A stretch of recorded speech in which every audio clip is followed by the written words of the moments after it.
conquête de la Mecque, c'est pas une conquête dans le sens Mecca a été pris par force et on a chassé les habitants, pas du tout. Le prophète avait laissé Mecca, ça faisait maintenant à peu près, si ma mémoire est bonne, 10 ans.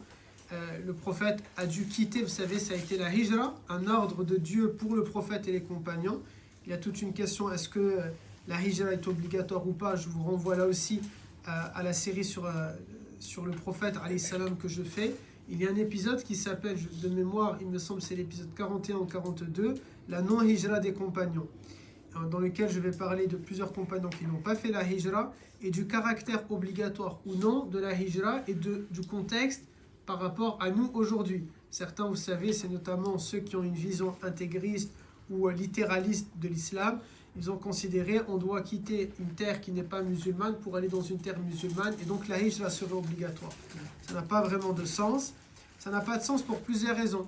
Par exemple, si tous les musulmans doivent vivre dans un pays musulman, vous connaissez ma position, je pars du principe qu'il n'y a pas de pays musulmans. Il y a des pays à majorité musulmane, des pays avec une culture musulmane, avec plus ou moins une sensibilité à l'islam, mais un pays musulman proprement parlé, ça n'existe pas. Parce que dans les pays dits musulmans, qui sont souvent des pays arabes, en réalité, on voit que la charia n'est pas appliquée. Eux, ils vont appliquer le code pénal, mais quand la charia appelle à la justice, ils ne vont pas le faire. Quand la loi musulmane appelle à l'équité, ils ne vont pas le faire. Quand la loi musulmane appelle à la dignité, au respect de la dignité des personnes, ils ne vont pas le faire. Quand la loi musulmane appelle à l'égalité entre les sexes, à la liberté de religion, à la liberté d'opinion, à la liberté politique, ils ne vont pas le faire. Quand l'islam va appeler à la démocratie, ils ne vont pas le faire.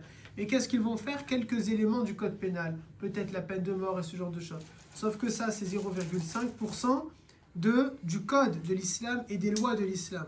On ne peut pas résumer une chose ou on ne peut pas résumer quelque chose à 0,5% de son élément. Okay, on le résume à une majorité, à un élément, à un gros bloc de ce qui le constitue. 0,5%, ça ne nous détermine pas et ça ne fait pas de nous ce que nous sommes.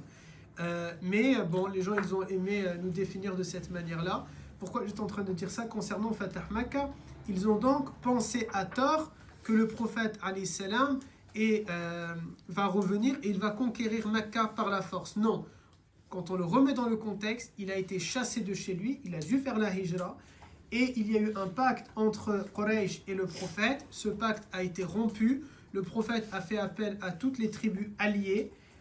Et ces tribus alliées, il faut savoir que quand le prophète a quitté 10 ans auparavant Fatah Makkah, la ville de Makkah pour retrouver Médine, il n'y avait pas énormément de musulmans, très peu par rapport à Fatah Makkah 10 ans plus tard. Une paix va être signée, un deal va être signé, un acte de paix de un peu plus de 10 ans, ok? Mais au cours de ces 10 ans, Quraysh va armer, comme maintenant avec la Russie, ils vont être des comment on dit? Belligérants. Belligérants ou co-belligérants? Voilà. Juste belligérants. C'est quoi? Non. Co-belligérant, on dit. Co-belligérant, ok? Yani Quraysh, qu'est-ce qu'elle va faire? Elle va donner des armes à une tribu et cette tribu, elle va attaquer les musulmans. Ok? Elle va être co-belligérant de ça. À cause de ça, ils ont rompu le pacte de paix qu'il y avait entre les musulmans et leurs alliés et Quraysh et leurs alliés. Une guerre va donc maintenant peut éclater techniquement parlant. Le prophète reçoit la tribu qui a été attaquée, elle vient et elle lui dit, c'est comme l'OTAN ou l'Empire soviétique, ok? Elle dit, nous voulons appliquer l'article, je sais pas, ok? Pour que vous nous souteniez. Vous savez qu'aujourd'hui, l'OTAN, si la Turquie est attaquée, elle peut invoquer la solidarité de tous les pays membres de l'OTAN et tous doivent la défendre et tous doivent la protéger. Enfin, c'était de cette manière-là que ça s'est passé. Cette tribu qui s'est faite attaquer, elle n'est pas forcément que musulmane, elle s'est faite attaquer par une autre tribu qui, elle, est soutenue par Quraysh, armée par Quraysh. La tribu victime vient voir le prophète, tu es notre allié, on a signé un deal entre toi et nous, on veut que tu nous défends. Le prophète lève donc tous les alliés à venir le soutenir et il va rassembler à peu près 100 000 personnes qui vont avancer vers Makkah. Dis-moi Nour. C'est qui les pays dans l'OTAN? Les pays de l'OTAN aujourd'hui, oula, il y en a trop. À peu près, il y a la France, les États-Unis, bien sûr, c'est eux les chefs. Et il y a la Turquie, l'Angleterre, l'Allemagne, Après, plein. Ça veut dire que L'Italie- c'est ces pays-là qui se fait attaquer, les autres ils doivent venir Oui. les aider. Ils doivent. Normalement, va savoir est-ce qu'ils le feront ou ils le feront pas. Parce que quand on regarde la Turquie, elle est attaquée par un groupuscule terroriste, mais il n'y a personne qui la soutient. Donc je ne sais pas, est-ce que vraiment ça marche? Ok. Ils vont donc venir vers Mecca, et quand ils arrivent vers Mecca, le prophète alayhi salam ne va pas verser une seule goutte de sang. C'est pour ça on dit Fatah Mecca, on le traduit par la conquête de Mecca, je préfère l'ouverture de Mecca. Ok, l'ouverture, parce que d'ailleurs Fatah c'est le fait d'ouvrir. Iftah, Allah Ta'ala al-Fatih, ok, celui qui ouvre les portes. Fatah Mecca, yani, ils ont ouvert les portes de Mecca, il va marcher avec 100 000 compagnons, il ordonne à ses compagnons de ne pas avoir d'armes, et lorsqu'ils vont rentrer pas avec des cris de guerre, pas avec des hurrahs russes, mais ils vont rentrer en disant Labbaik Allahumma labbaik, labbaik la sharika laka labbaik. Imaginez, 10 ans avant, le prophète a été chassé, lui et les musulmans de Mecca. Ils ont laissé derrière eux leur patrimoine immobilier, ils ont laissé leur richesse, certains ont laissé leur famille. D'autres musulmans ont été enfermés, enchaînés. Ils ont subi l'humiliation. Ils ont dû partir en cachette de nuit. Ils sont partis à la va-vite, comme des réfugiés. Ils sont partis dans une terre qui n'était pas la leur, la terre de Médine. Même si c'est une terre arabe, c'est comme si on va dire les Ukrainiens, oh ben ça va, ils partent en Europe. Non, ils ont quitté leur pays. Ok? Oui, ils viennent en Europe, mais ils ont quitté leur pays. Pour les musulmans, c'était exactement pareil. Ils ont quitté leur pays, Mecca, pour rejoindre un pays étranger qui s'appelle Médine, même si c'est l'Arabie. Dis-moi. Non, c'est pas trop par rapport à ça, Dis-moi. mais genre c'est depuis le début de l'islam que les gens ils savent comme quoi ils doivent faire une fois au moins la Umrah dans leur vie. Alors, le Hajj, une fois, le prophète, il a fait 4 fois la Umrah et après il a fait un Hajj. Le Hajj, oui, depuis le début de l'islam, c'est une obligation de le faire une seule fois. Le prophète vivait à côté de Mecca, mais il a fait un seul pèlerinage. Par contre, 4 Umrah. La première fois qu'il a voulu faire la Umrah, il est parti avec l'intention, mais Quraysh l'en a empêché. Elle lui a dit non, tu rentres pas. Donc ça compte quand même comme une Umrah parce qu'il avait l'intention, c'est juste à la douane. En gros, on l'a pas laissé rentrer, ils lui ont pas donné le visa. Il a fait demi-tour. Ils ont fait un deal, comme quoi l'année prochaine, il le laisse. L'année suivante, il a fait la Umrah. C'est donc sa deuxième, mais sa première réellement, qui s'appelle Umrah al-Qada. Après, il a fait une 3e fois al-Umrah et une 4e avant de décéder. D'abord, après un pèlerinage et après, il est décédé. Yes. Dès qu'ils sont rentrés dans la Mecque, vous avez dit, ils ont dit Labbaik Allahumma labbaik, labbaik la sharika labbaik. Mais pourquoi nous on continue? Non, ils ont continué. Ah, ils ont oui, continué. c'est juste que je ne vais pas dire l'entier. Innal hamda wa ni'mata laka wal mulk la sharika lak. Ok? Ils vont rentrer, ils sont maintenant 100 000 personnes à rentrer à l'intérieur de Mecca. Le prophète leur dit, vous ne verserez pas de sang. Ok? Personne ne tue personne. Ils vont rentrer par toutes les portes, with every gate, ok, de Mecca. Par toutes les portes, ils vont rentrer à l'intérieur. Et lorsqu'ils vont rentrer à l'intérieur, ils vont se mettre à faire tawaf, à tourner 7 fois autour de la Kaaba. Et ensuite, Nabi alayhi salam, il va ouvrir les portes de la Kaaba, il rentre à l'intérieur, il va casser toutes les statues, ok, les unes après les autres, il les fait tomber. Attention, on n'est pas en train d'appeler à ce que les terroristes au Mali sont en train de faire en cassant les différentes statues ou les talibans en Afghanistan. C'est pas du tout pareil. Ici, encore une fois, il faut le remettre dans notre compte. Est-ce que pour toi et moi, les 3 grâces à la comédie, les statues de la 3 grâces, c'est gênant? Non.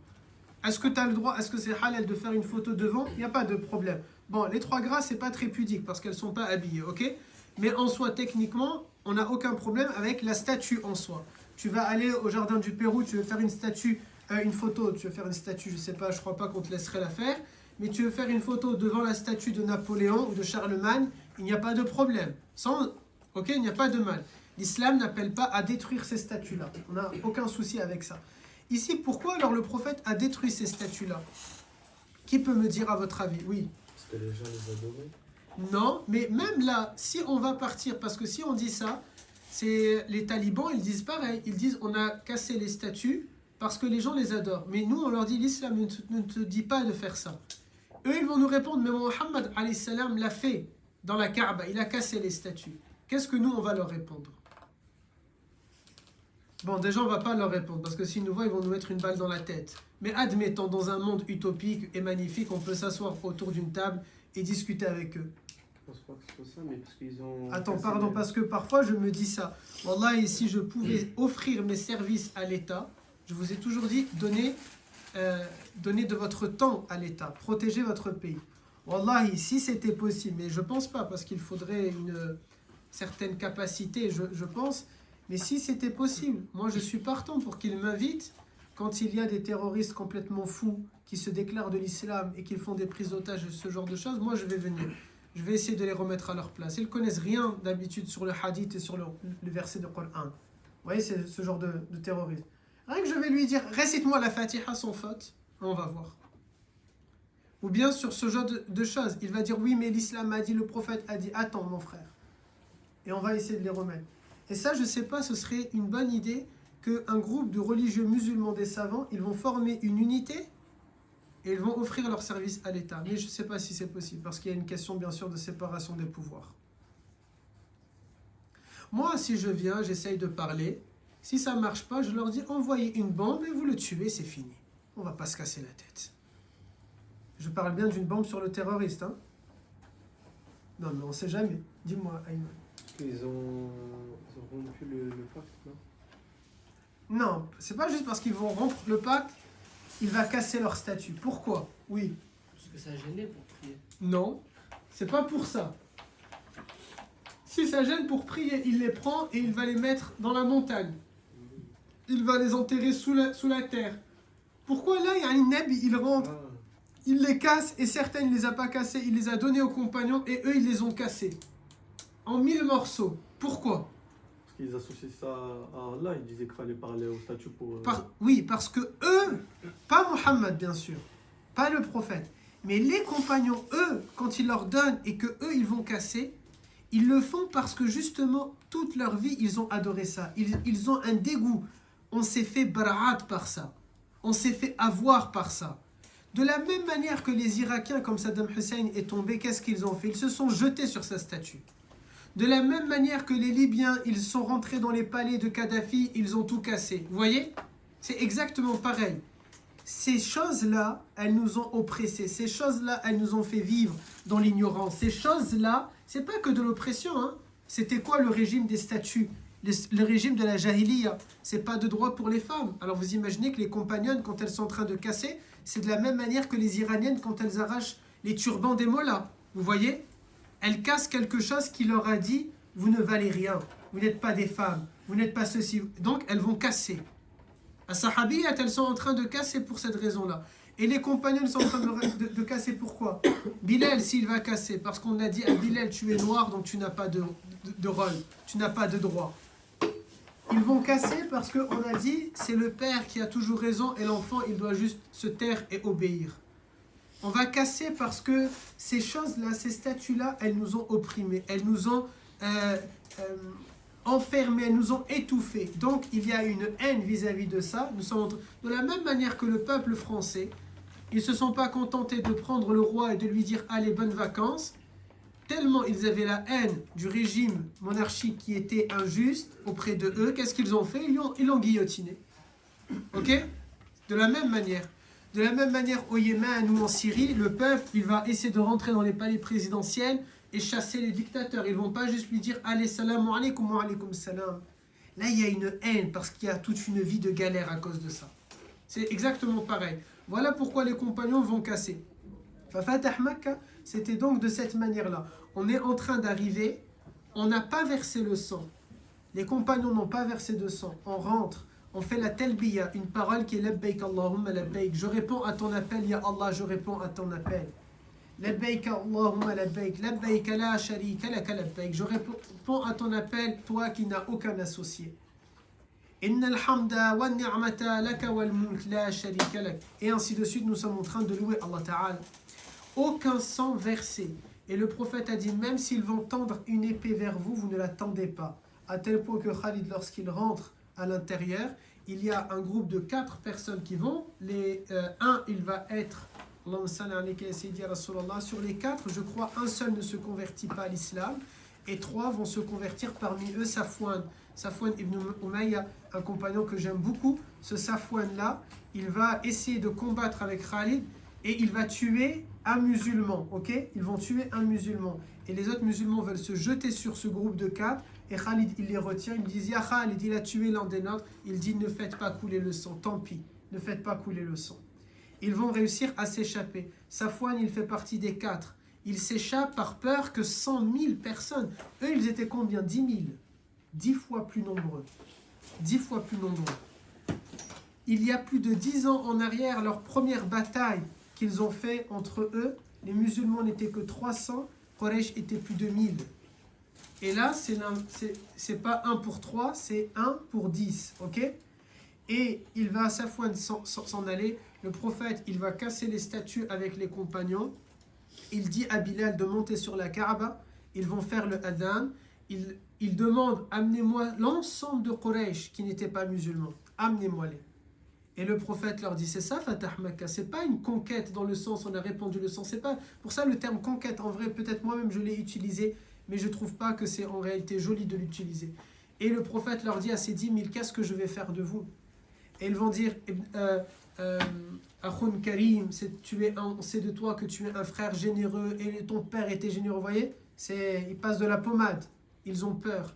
Et le prophète leur dit, partez où vous voulez, vous êtes libres.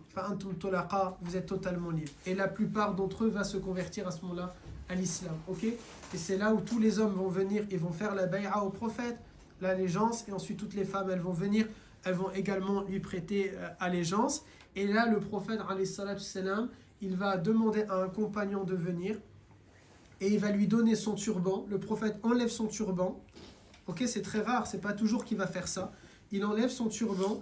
Il le donne à ce compagnon et lui dit, tu vas partir jusqu'au port de, il me semble, c'est Jeddah, là où il y avait le port. Tu vas partir jusqu'à Jeddah. Peut-être ça s'appelle pas Jeddah à ce moment-là, je sais pas, ok, mais jusqu'à telle localité.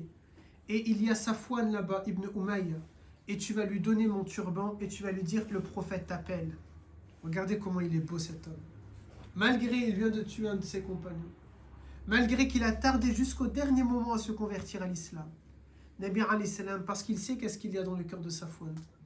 Et il va lui dire, amenez-moi ce compagnon, il va aller voir le compagnon, Safwan, j'ai dit compagnon parce qu'en effet il s'est converti à l'islam, alerte spoil, ok? Et Safwan, il voit le compagnon, vite il s'échappe, et l'autre il le rattrape et lui dit, n'aie pas peur Safwan, viens avec moi, non c'est un piège, tiens regarde, tu as le turban du prophète, c'est la preuve que, parce que Safwan qu'est-ce qu'il dit? Ok, le prophète, il a assuré ma sécurité. Mais quand je vais marcher dans la ville, ils vont tous me jeter dessus. Ils vont tous me sauter dessus. Et il lui dit, tiens le turban du prophète. Personne ne va te toucher avec ça. Et Safwan, il rentre et après, il embrasse les mains du prophète et il rentre dans l'islam. Ça, c'est beau, hein, n'est-ce pas? C'est vraiment beau ce qui s'est passé à ce moment-là. Voilà Fatah Makkah. Et voilà un moyen que le prophète a eu pour propager l'islam. Parce que lors de cet événement-là, 10 000 personnes se convertissent à l'islam. Lors de ce moment-là, 100 000 musulmans venus des 4 coins de l'Arabie vont faire en même temps, et c'est là où il y aura, il me semble, la 3e Umrah, ils vont faire en même temps un moment de spiritualité. Et le prophète va rester un bon moment après sur place. Il va rester. Et les Médinois, qui l'avaient accueilli maintenant, ça fait plusieurs années, ils ont commencé à dire, ah ça y est, le prophète s'est bien installé, il est revenu chez lui, il va nous laisser tomber. Et quand le prophète a su ça, il les a tous convoqués, ces milliers de musulmans de Médine, et il leur a dit, je suis de vous et vous êtes de moi. Et je serai là où vous êtes. Et si vous allez partir maintenant, je vais partir avec vous et je serai enterré avec vous. C'est beau là aussi. Ça, Nabi, il a donné, il n'a pas oublié, c'est pas mot pour mot, mais tout le sens est le même. Il n'a pas oublié ce que les Médinois ont fait pour lui. Il n'a pas oublié qu'ils se sont des Ansar. Ils l'ont secouru, ils lui ont porté secours. Et ça, il ne l'a pas oublié. Ok? Nabi alayhi salam, bien sûr, il ne sera jamais ingrat. Il ne sera jamais pas reconnaissant, bien au contraire.